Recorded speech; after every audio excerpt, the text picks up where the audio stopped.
pods, 4 different pods of 4 teams, and we split them up.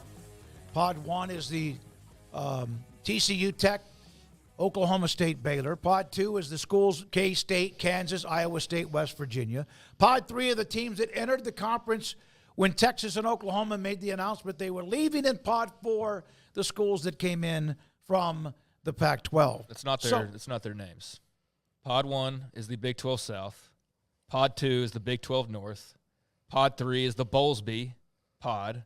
And Pod 4 is the Four Corners. We established this last week. Remember, we got the Bowlesby vote. We had the other 3. I was just saying who's involved. Yeah. Okay. By the way, where is Clint Moses? Put 3 dragons up for Craig being fired up today, which I love it on Baylor, and also scolding me for getting the names, pods wrong. Give them names. Let's use their names, no? Yeah. Like, the whole point of having a name is to call someone What's your name?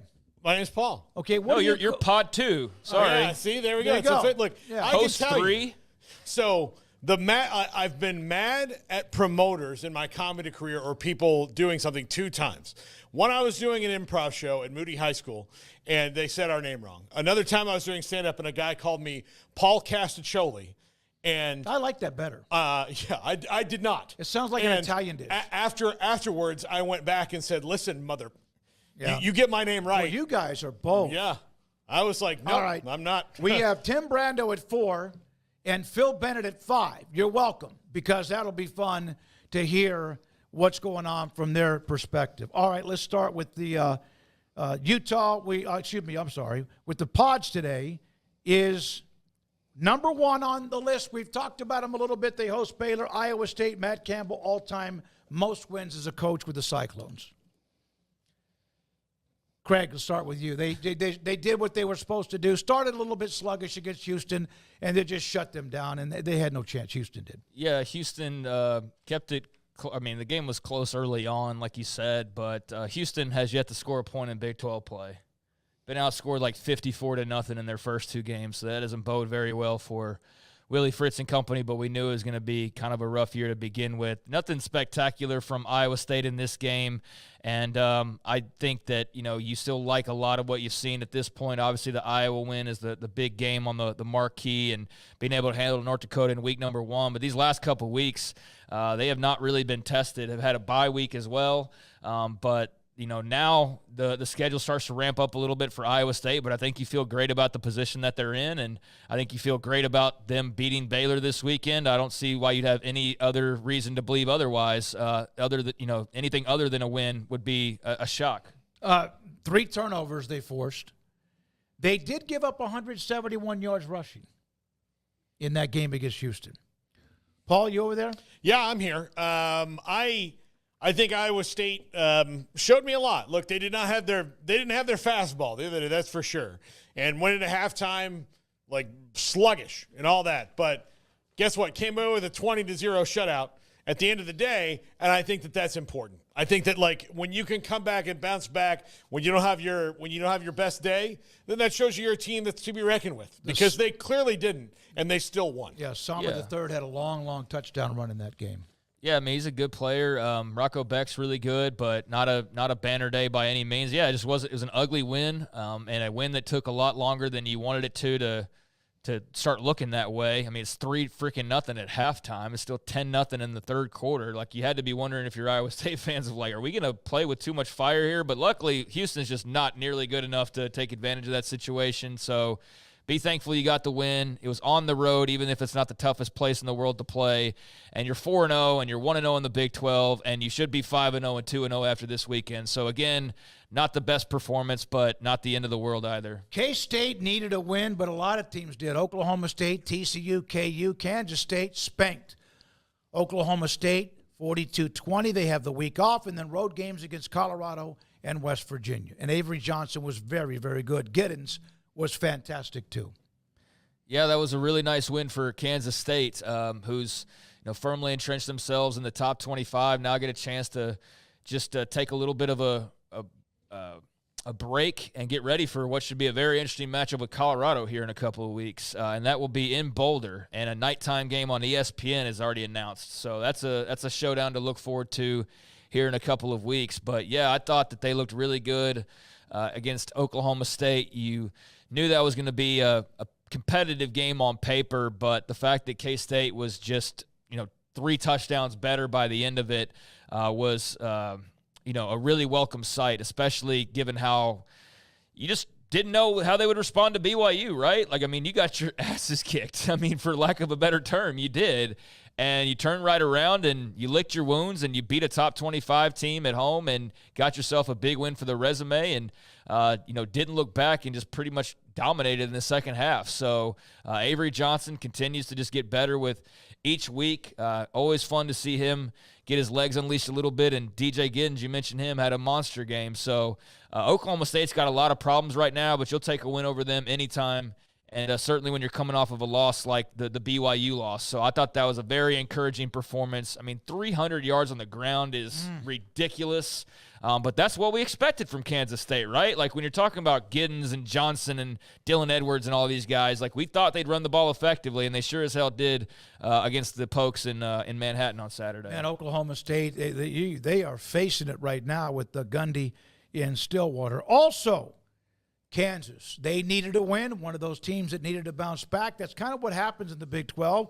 You get a big win, then you lose a game or whatever, then you turn around and there's somebody else that's just looking at you straight, in your eyes because they're the same height and weight and whatever else. KU, 1-4, and Lance Leipold, I thought they were building blocks. I didn't think they would be competing for the Big 12 title. I wasn't one of those. I'm not saying that anyone else really said, but I was. Man. I was. Okay. I thought they had one of the better quarterbacks in the league coming back.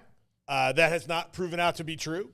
I didn't think, and I was very wrong about this, that Jeff Grimes stepping in would mean such a lack of continuity on offense.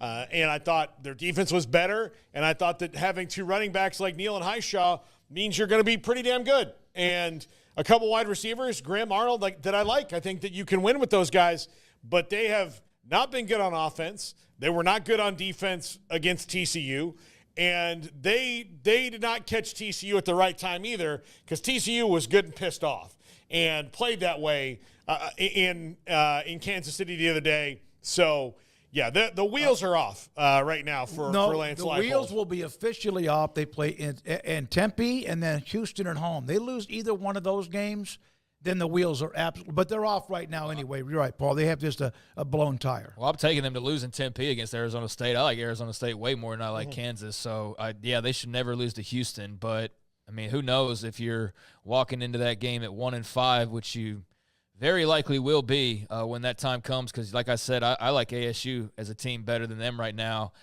This is worst case scenario. It really is. Jeff Grimes, I was never in love with that hire, and I think that's bore out to not have been the best replacement for Andy Kotelnicki. I don't know if anybody would have been. I don't know who would have been better.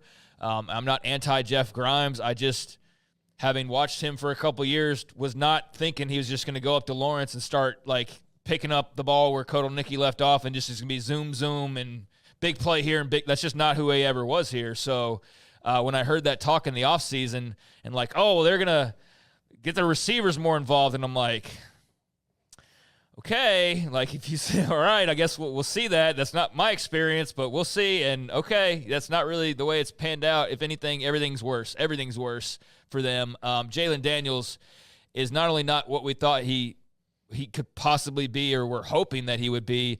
He's nowhere even close. He's not even in the same galaxy right now to the player that he was previously.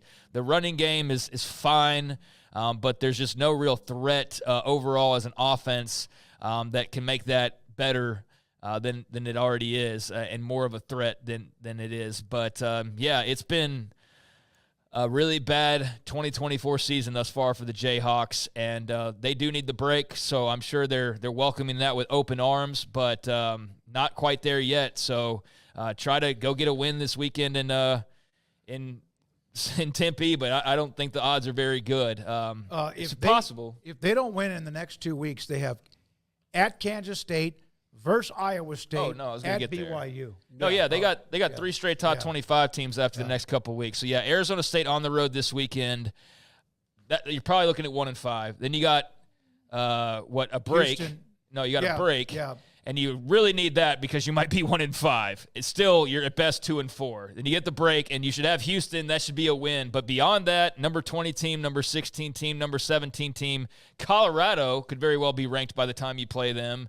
And then Baylor on the road, which at that point you might be 1-9 or something or 1-10 or whatever for 2-9 for all we know. So yeah, it's been bad. It's been so much worse than anybody could have anticipated. Even if you're a K-State fan that hates on KU for a living, you still weren't predicting this, even if you thought they might have a little bit of a drop off. All right, last team in the pod, then Tim Brando joins us, is West Virginia. They had the week off, had the nice win against Kansas.